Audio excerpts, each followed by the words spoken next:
Mr. Steinman, for those who don't or wouldn't be able to put the elements together, and then, like, when we say employment and food security and we talk about water, like, yes, we can probably say food security, but then employment. How does employment come in the equation of food security and water, for those that don't understand? You want me to talk to everybody? I want you to not to exclude some people. Leave nobody behind. Yes. Elsabe, let's play around with the figures again. Yeah. Now you need to make the distinction between the cost for the dam and the cost for the irrigation scheme. And why is that important? And it's a very fundamental economic principle. The dam is a capital investment, but the nature of that project is such that you couldn't stagger it. You had to build the whole thing. You can't build half a dam and then next year or in 5 years when there's budget, build the other half or split it up into. You have to build the dam in one go. Yeah. It's a single project. Has to be completed, has to be financed in one go. The irrigation side, you can build it according to whatever schedule suits your budget. You don't need to go and open up 5,000 hectares of land.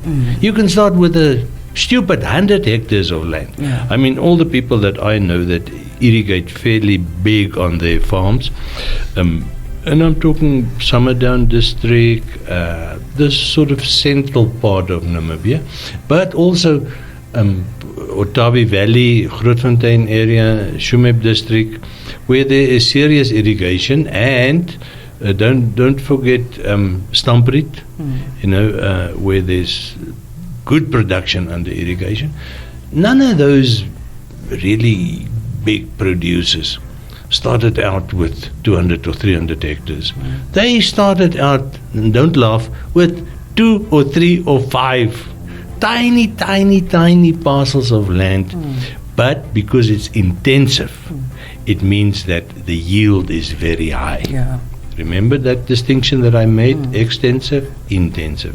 Now we come to food security and we come to employment. And this is where I want to play around with the figures a little bit. If you take 5,000 hectares, let's say we built the 5-kilometer pipeline first, and we get to a pumping station or a reticulation station where we can split it to the plots. Then most of the farmers in the beginning, they don't have the money to go put up a spill point, a pivot. They start by flood irrigation, like they do in the Kavango. Now, it's only after a couple of years that a concern has been in production that it generates the capital where it has access to financing to go put up a pivot, because a pivot is a 400,000, 500,000 Namibia dollar investment. It's not cheap. It's not within the means of start-up farmers. If you have a plot of only 6 hectares, you will not put up a pivot. A pivot typically covers 30, 40, 50 hectares, But you can make a very good living from your small 6-hectare plot if you use flood irrigation. Now, the figures that I've seen and those that look sort of realistic to me indicates that on 5,000 hectares we're looking at employment of anything between about 11,000 and 14,000 individuals. That includes the owners or the tenants of the land, so the farmers themselves, plus whoever is doing the actual work for them. Now, you can immediately see from that there is no, other than the government, there is no single entity that will employ as many people as the irrigation, the first phase of the irrigation under Neckartal will employ. If you take 5,000 hectares and you consider that if you plant cereals, mahangu or wheat or mealies, corn, typically on dry land conditions, the yield is somewhere between 1.6 and 2 tons per hectare. If you're very lucky in a very good year, it will go slightly above that. But on irrigated land, the yield is typically around 7 tons per hectare. So you can see that the yield is more than 3 times higher on irrigated land than on dry land. It means that the 5,000 hectares under irrigation, if everybody plants the same cereal, everybody plants just wheat or just corn, maize, which will not happen, but I'm just using this as an example, it will generate about 35,000 tons of cereal.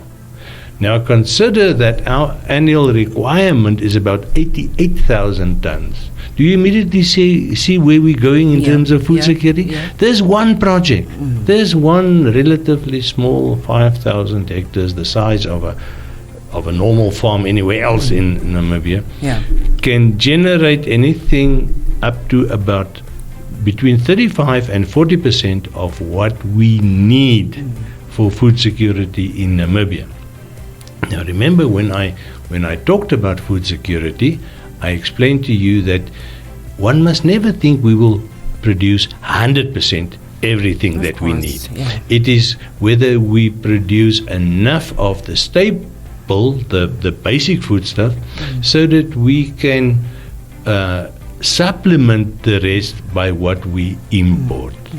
So the general cutoff is around 60%. If you can produce between 60 and 65% of what your population needs in terms of food, you are regarded as being food secure.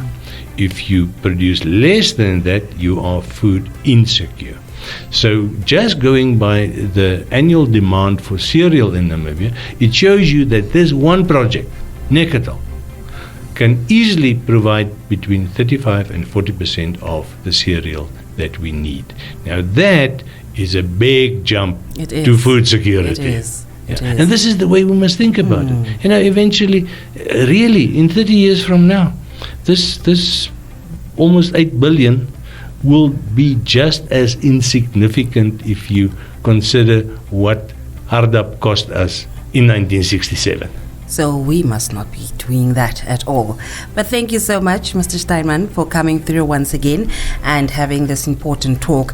People think that, the only important thing water does is for us to drink it and to water the plants. But now we know the importance of water economically. So thank you once again, and thank you for keeping it locked to the power station. From us, the team, we say thank you.